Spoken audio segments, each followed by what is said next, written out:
Bom, o professor Tércio me pediu para falar sobre a experiência legislativa com a reforma tributária, com a imprensa. Eu anotei cuidadosamente a sua palestra de abertura, professor, os conceitos de contrapoder, metapoder, antipoder. Depois, com muita curiosidade, transsubjetividade. Depois da Pachá, cadê a Pachá? Do seriado Years and Years, transhumanidade, e eu acho que a gente está propondo a reforma transtributária.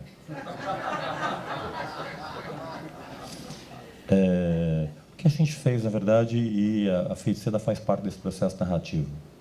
Há 5 anos, nós... Aliás, o BUT tem uma interferência muito forte, porque o grupo inicial foi o Isaías Coelho, o Bernardo Api, Nelson Machado. Depois veio a Vanessa, cadê a Van? Ali de branco, que integrou o grupo.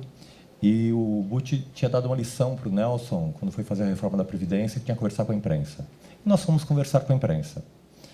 E aí, essa foi parte da conversa com o Torquato e com o Beto Vasconcelos no carro durante 4 horas, que não tinha muito falar contra a imprensa.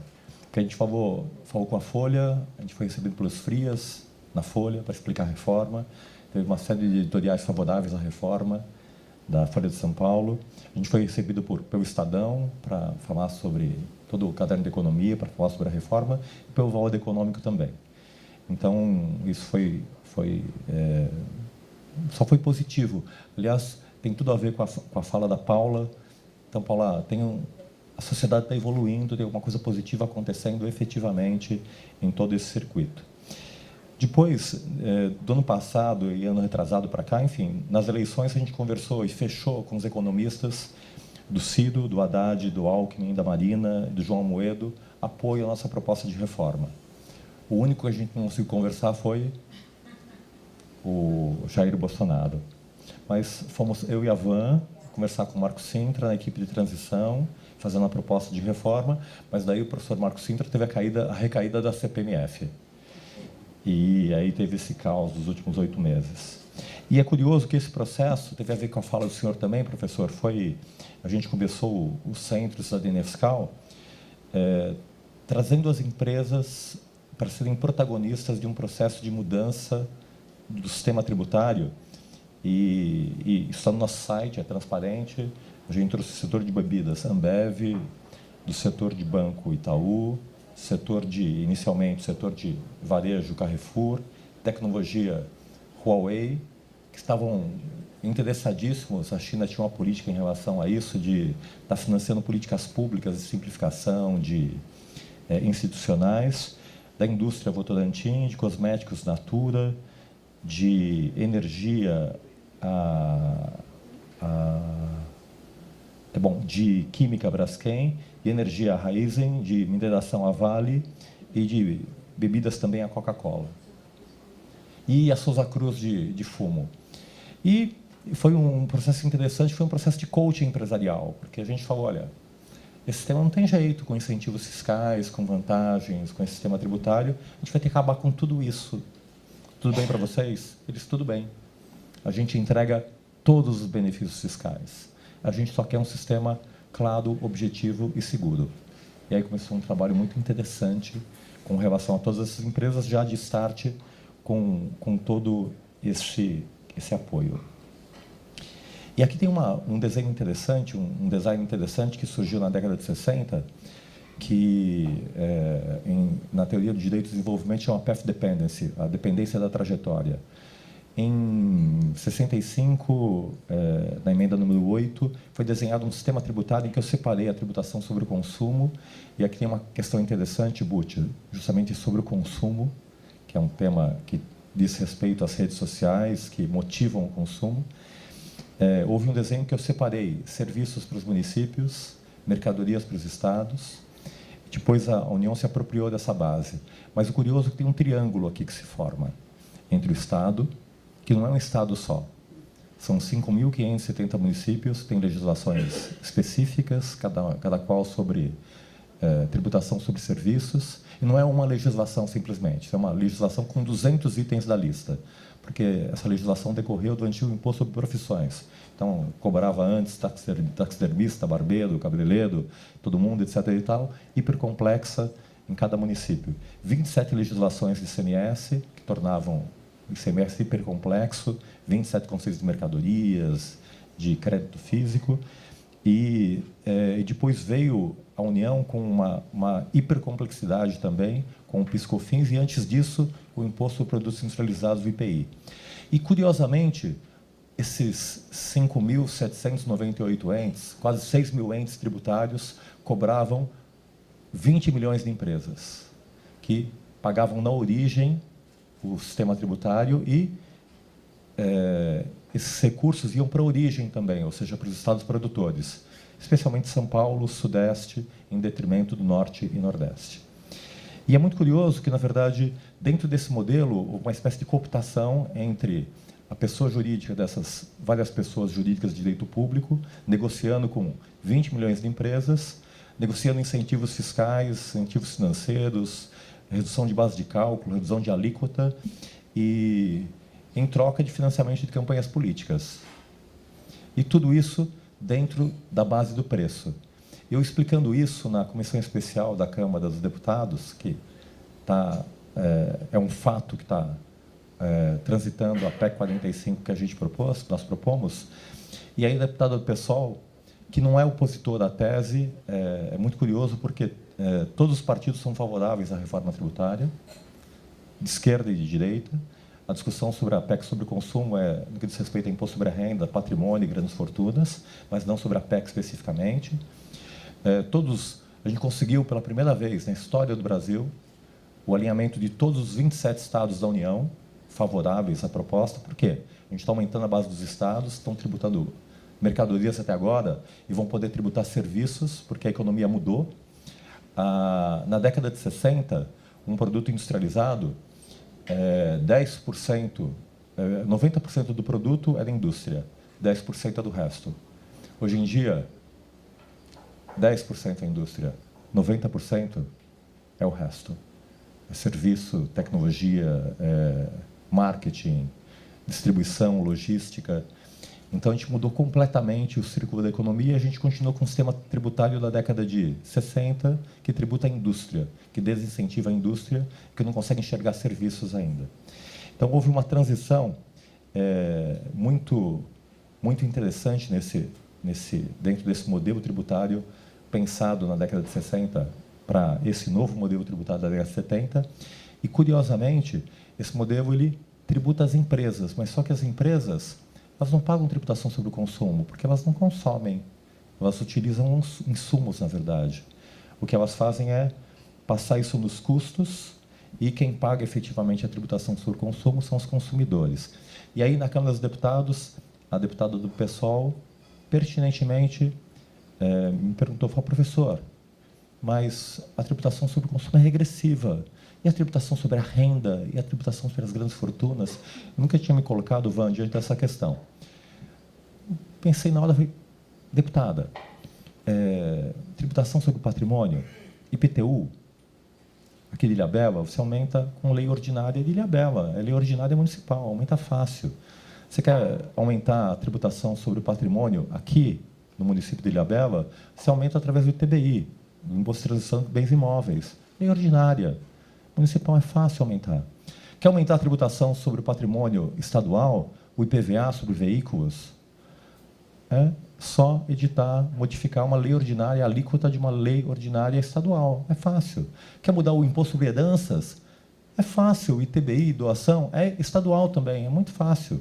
Quer mudar o ITR, que é muito injusto, o ITR todo brasileiro não arrecada mais que o IPTU de São Paulo? É só modificar o ITR, que é uma lei ordinária federal. Quer mudar o imposto sobre a renda, que a Van está trabalhando sobre isso? É só mudar uma lei ordinária federal. Quer instituir um imposto sobre grandes fortunas, indagação do Joaquim Falcão? É fácil, já está na Constituição, não precisa de PEC. É só ter uma lei complementar. Por que ninguém faz isso? Porque ninguém aumenta a tributação sobre o patrimônio.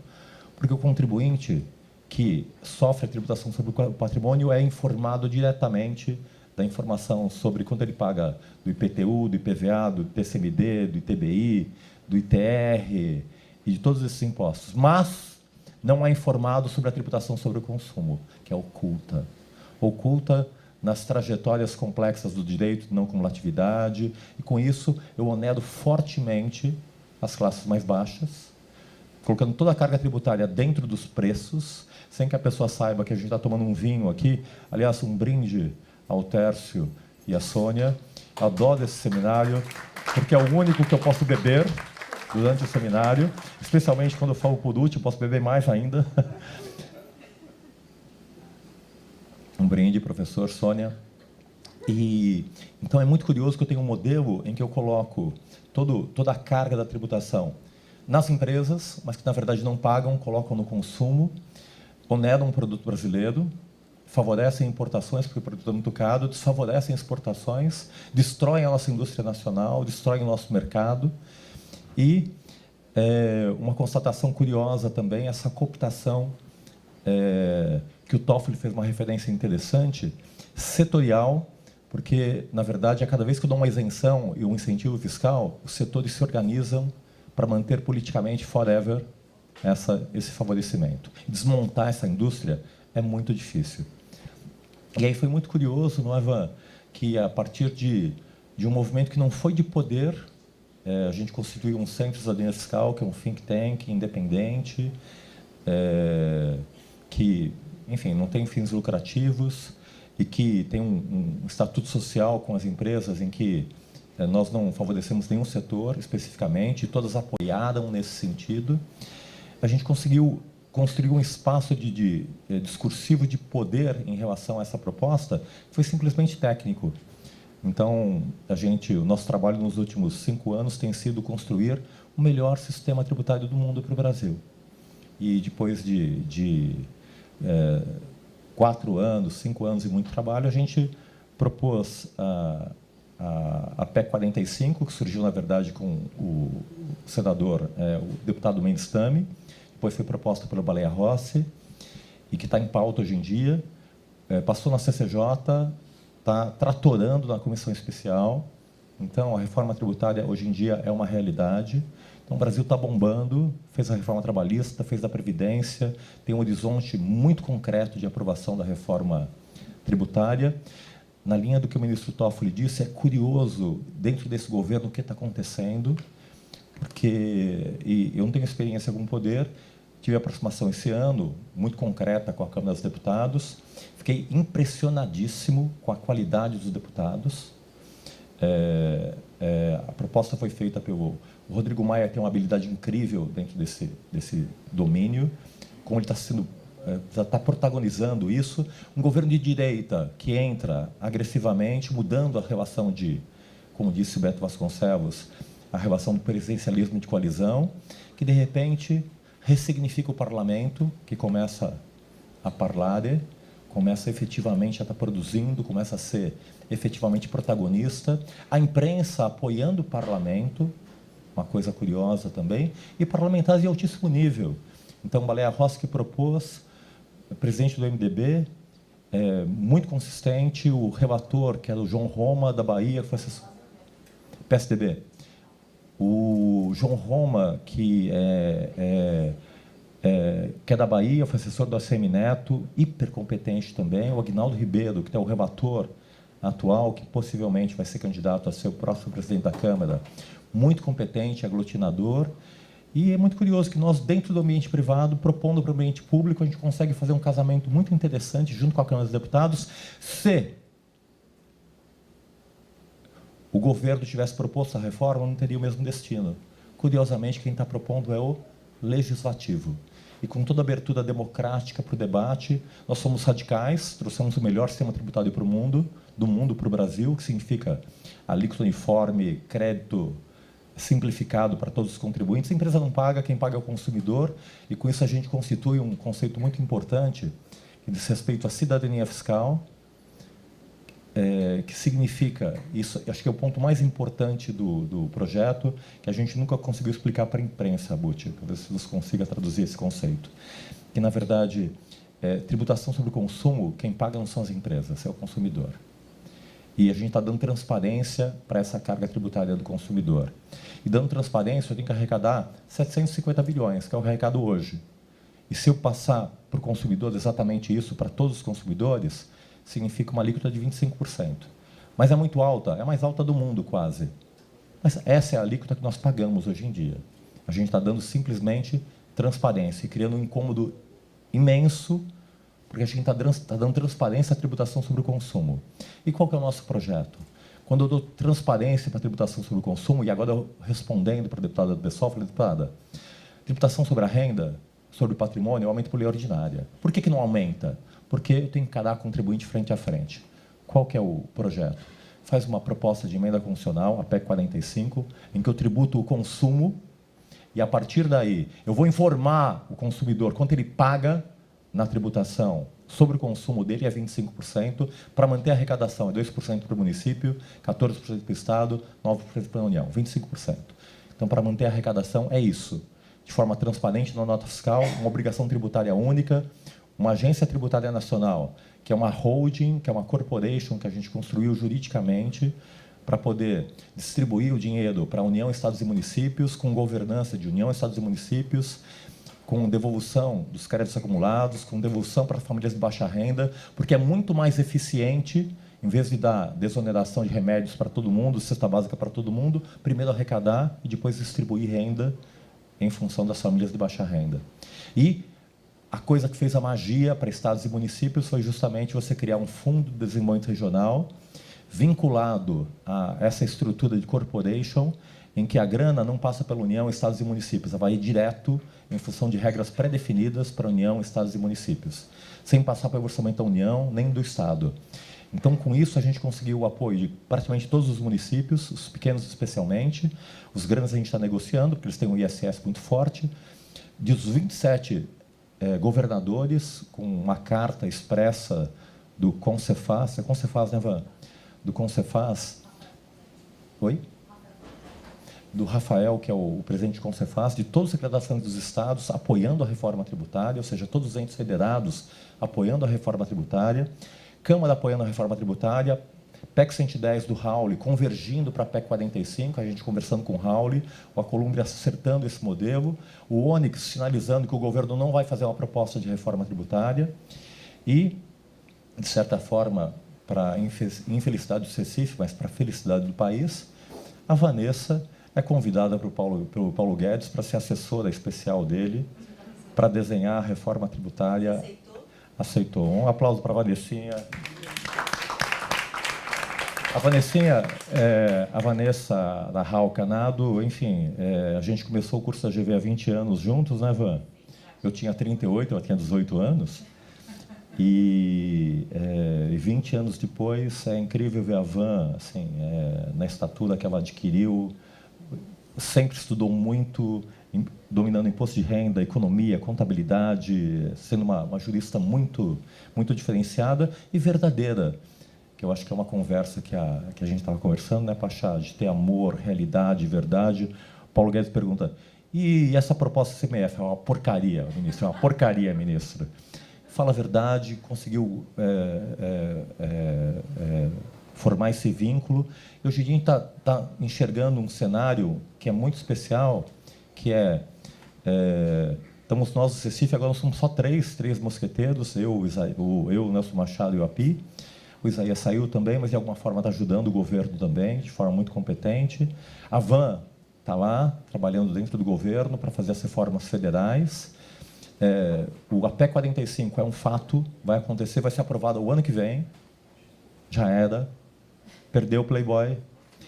Muda completamente o desenho político do Brasil. É uma grande reforma política, porque as empresas não se relacionam mais com os poderes públicos. Quem vai se relacionar com o poder público é o cidadão que consome no destino. E, Joaquim, a grana toda vai para o Nordeste consome muito mais. E São Paulo perde, no primeiro momento, com a reforma tributária, e o Rio de Janeiro ganha com a proposta de reforma tributária, porque consome mais.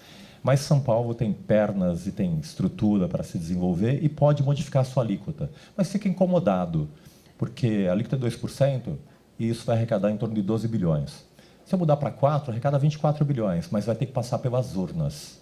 Daí eu vou começar a debater carga tributária sobre o consumo nas eleições municipais, estaduais e federais, Butch. Aí a coisa fica complicada, porque eu vou ter que começar a discutir efetivamente tributação sobre a renda, tributação sobre o patrimônio e qualidade de gasto público. Eu vou empoderar o cidadão consumidor, que é o que justifica o nome do Centro de Cidadania Fiscal, que é constituir cidadania fiscal para poder realizar esse feito. Que tem essa porra toda a ver com imprensa. Aqui eu tomei um choque com o Butch, tomei um choque com várias salas, com o professor Tércio e com o Beto Vasconcelos. E aí eu lembrei de um filme que eu assisti com o Torquato Castro, que deve estar aqui, ficou enchendo a cara conosco ontem à tarde, deve estar dormindo numa hora dessa, mas eu assisti com o Torquato Castro em 1996 no Cinema Belas Artes, ali na Rua da Consolação, que era Matrix. Vocês lembram de Matrix?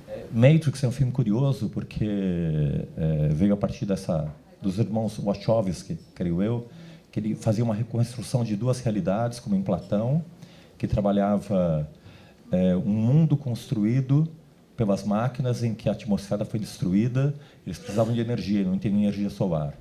Então, eles criavam uma estrutura artificial que chamavam de Matrix, que era um grande sistema em que os seres humanos eram mantidos numa espécie de balde d'água, veio de uma referência bibliográfica em relação a isso, um cérebro dentro de um balde d'água, e que produzia uma realidade artificial que as pessoas se emocionavam.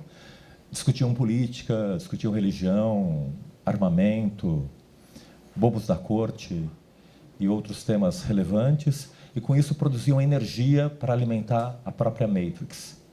Então é muito curioso como isso tem... Não vai tomar nada disso, não, viu? É perigoso. É muito curioso como isso tem a ver com a sua fala, Pachá, da questão como pode interessar todo essas estruturas de plataformas, essa aceleração do debate, essa emoção, gera energia. Tem a ver com a tua fala, Butch, impressionante. Eu tinha esse dado, assim, mas tinha esquecido. Em 98, quem são as maiores empresas hoje em dia? E o que a gente está construindo, na verdade, é saindo de ser o pior sistema tributário do mundo, por um problema de design jurídico, e que, graças à Fundação Getúlio Vargas, a gente conseguiu construir um discurso que casa economia, direito, ciência política, especialmente direito, porque, curiosamente, é o direito que constrói os designs que viabilizam essa proposta, entre eles a transição, que nós construímos, que a Paulinha Davari conhece, a concepção de uma alíquota única, que é fundamental para informar o cidadão consumidor. Se eu coloco várias alíquotas, eu confundo o cidadão consumidor. E essa ideia de uma agência tributária nacional que simplifica a vida do contribuinte, que eu só converso com uma holding pública, que a Paulinha Davari vai me ajudar a desenhar, vai nos ajudar a desenhar esse modelo, e em que eu tenho uma única obrigação acessória, que é emitir nota fiscal. E aqui, Butch, tem uma coisa avassaladora. Dentro do modelo desse, ele é completamente transparente. União, estados e municípios se tornam sócios. Em vez de lutarem entre si, como irmãos fratricidas, eles se tornam sócios de uma grande holding que arrecada 750 bilhões. E que tem todo o fluxo de informação, porque o fato tirador é todas as mercadorias e todos os serviços. E considera-se serviços como tudo aquilo, não é, Gustavo? Que não são mercadorias. Com isso, Eugênio, eu tenho o PIB diário do Brasil. Eu sei diariamente, através de fluxo de informação, quanto é o recado de publicidade em todas essas grandes companhias, como Amazon, Facebook. Diariamente, elas não pagam porque repassam no preço do consumidor, mas eu tenho a informação, eu sei qual que é o produto interno bruto de toda a indústria, toda a área de serviço, todos os advogados, todo o Brasil, que é um tremendo instrumento para qualquer gestor, qualquer ministro da Fazenda, construído através das obrigações acessórias que a gente está construindo. E a parte mais interessante de tudo isso é que uma das grandes armadilhas que tem em relação a isso, a sua fala também, Butch, essa ideia de centralidade é o ego. Quem está fazendo isso? Então, não é uma pessoa que está fazendo isso, é um grupo que está fazendo isso, professores de várias áreas, designers jurídicos, entre eles o Gustavo Amaral, que está fazendo a não cumulatividade, o Salucci está fazendo a área de multas, o Aldo está cuidando das notas fiscais, da obrigação acessória, o Peroba, como que vai ser tributado as grandes empresas de tecnologia, a Gabriela Conca, como vai ser o fatirador. Faltou alguém? O Fleury, os setores diferenciados, como educação, saúde, construção, infraestrutura, que trabalham com o governo. Então, acho que a gente conseguiu dissolver o ego também, no que diz respeito a não ter um protagonismo específico de uma pessoa dentro de uma proposta de reforma do Estado. Temos a Van fazendo todo o desenho da reforma tributária federal, aí, trabalhando de forma cooperativa. E a boa notícia é que todos os tributaristas são contra, que é um sinal que a reforma tributária é boa e consistente. Meire, enfim, a armadilha que a gente está sentindo é justamente essa armadilha do Ulisses no Canto das Sereias, porque o canto é tão bonito, tão cativante, a imprensa é a favor, as empresas são a favor, os partidos são a favor, a sociedade é a favor, o PT é a favor, os partidos de esquerda só querem tributar a renda e querem tributar o imposto sobre grandes fortunas, que também não tem nenhum problema em relação a isso, e o medo, Eugênio, de nós estarmos sendo instrumentos, na verdade, da aceleração de uma perspectiva da tributação sobre o consumo, que, na verdade, é toda essa lógica de redes sociais, é consumir, consumir, consumir, consumir, e uma lógica econômica também de consumir, consumir, consumir. Mas, em contraposição a isso, há uma percepção que eu aprendi com Isaías e com o Roberto Campos também, que a tributação sobre o consumo é uma das mais justas, porque a gente leva dessa vida a vida que a gente consome, não é? E a gente paga por isso. E quem acumula renda vai deixar essa renda para a sociedade, quem tem patrimônio vai ser tributado pelo patrimônio, e com isso a gente pode estar modificando esse conceito. Fazendo um resumo, enfim, a gente constitui cidadania fiscal, empoderando o consumidor e as pessoas no destino onde consomem. Com isso, vou distribuir renda para os espaços turísticos, para Olinda, toda a cerveja, todo o whisky, o Red Label consumido altamente em Pernambuco vai ser tributado em Pernambuco e vai ser destinado a Recife, Olinda, Pernambuco. Eu vou fazer com que o cidadão discuta tributação sobre o consumo no destino, que é uma grande reforma, constitui cidadania fiscal, muda a federação, porque agora a federação vai ser cooperativa, não são mais municípios lutando contra si, estados lutando contra si, União lutando contra todos. Eu ressignifico a cidadão, criando uma outra união. Modelo de cidadania fiscal, reconstruindo essa ideia de cidadania, de participação do contribuinte como efetivamente um membro efetivo, que eu vou transformar 210 milhões de brasileiros em vigilantes desse poder público. E aí aquela pergunta, não é? Quem vigia os vigilantes? E aí tem a outra dimensão que o Toffoli falou, quem vigia os vigilantes que estão vigiando, não é? Então, não é mais agente público, não são 7, não são 12, são 210 milhões de brasileiros olhando para a coisa pública, que é muito importante, a reconstrução de uma nova federação e o alinhamento dessa transição. E, para encerrar, com alguém que foi muito citado aqui, que é o Harari, tem uma frase que foi trazida pelo Isaías, na verdade, para nós, aí, para dar um certo alento nesse debate contra toda a academia que é contra essa proposta, em função especialmente de dois argumentos, né, Van? Um é que é contra a federação. Um argumento curioso, porque todos os municípios são a favor, os estados são a favor, só os tributaristas querem defender, só os advogados tributistas são defensores da federação, não é? É um certo altruísmo, não é? Eu entendo até de certa forma, mas já era. E o outro argumento é o medo do aumento da carga tributária. E que, enfim, está aí, eu posso aumentar a qualquer momento a carga tributária por lei ordinária, a qualquer momento. Então é ridículo pensar que eu estou mudando a estrutura do sistema, racionalizando o sistema, e o medo é aumentar a carga tributária. O pior é aumentar a carga tributária, que eu posso aumentar a qualquer momento, a hora que eu quiser. E, enfim, para fechar com o Harari na citação que o Isaías trouxe, Não é fácil abrir mão da tradição e dos medos familiares, assim como é difícil e estressante entender e adotar uma nova cultura para o futuro. O que a gente sente no diálogo com a academia, não é que... E é muito curioso isso, porque está todo mundo olhando para trás e com medo, ninguém consegue olhar para frente, enxergar um novo futuro, enxergar um novo horizonte. É medo, medo, medo, medo o tempo todo, e medo sem fundamento por um sistema tributário que não vai mais existir, que vai ser distinto no próximo ano, professor. Então, infelizmente, vou perder esse tema no próximo ano, mas teremos um novo sistema tributário, e o Brasil vai ser um novo país. E uma análise política. Rodrigo Maia já sinalizou, veio o Pacto Federativo para o Congresso Nacional, foi a parte federativa de controle de gastos para o Senado, que é super complexa e que envolve controle de gasto público, lei de responsabilidade fiscal. Foi a parte mais positiva para a Câmara dos Deputados, que diz respeito aos novos ingressantes das carreiras públicas, ter um tempo de experiência maior, de 10 anos, para efetivação e controle, e uma nova carreira para alinhar novamente a questão das carreiras, porque eu entro hoje em dia com 70% do que ganha o cara que está lá há 20 anos, então mudar tudo isso, mas só para o futuro, não para o passado. E o Rodrigo Maia já sinalizou que isso tudo é muito importante, mas o que vai fazer o Brasil crescer efetivamente é a reforma tributária, que é um projeto do Parlamento.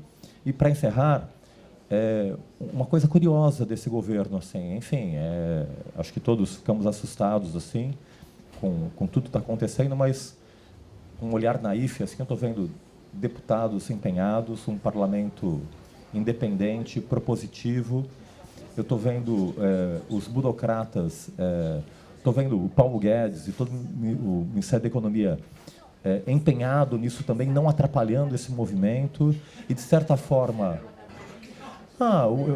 não entrando especificamente, se o governo propusesse a reforma tributária, seria um problema.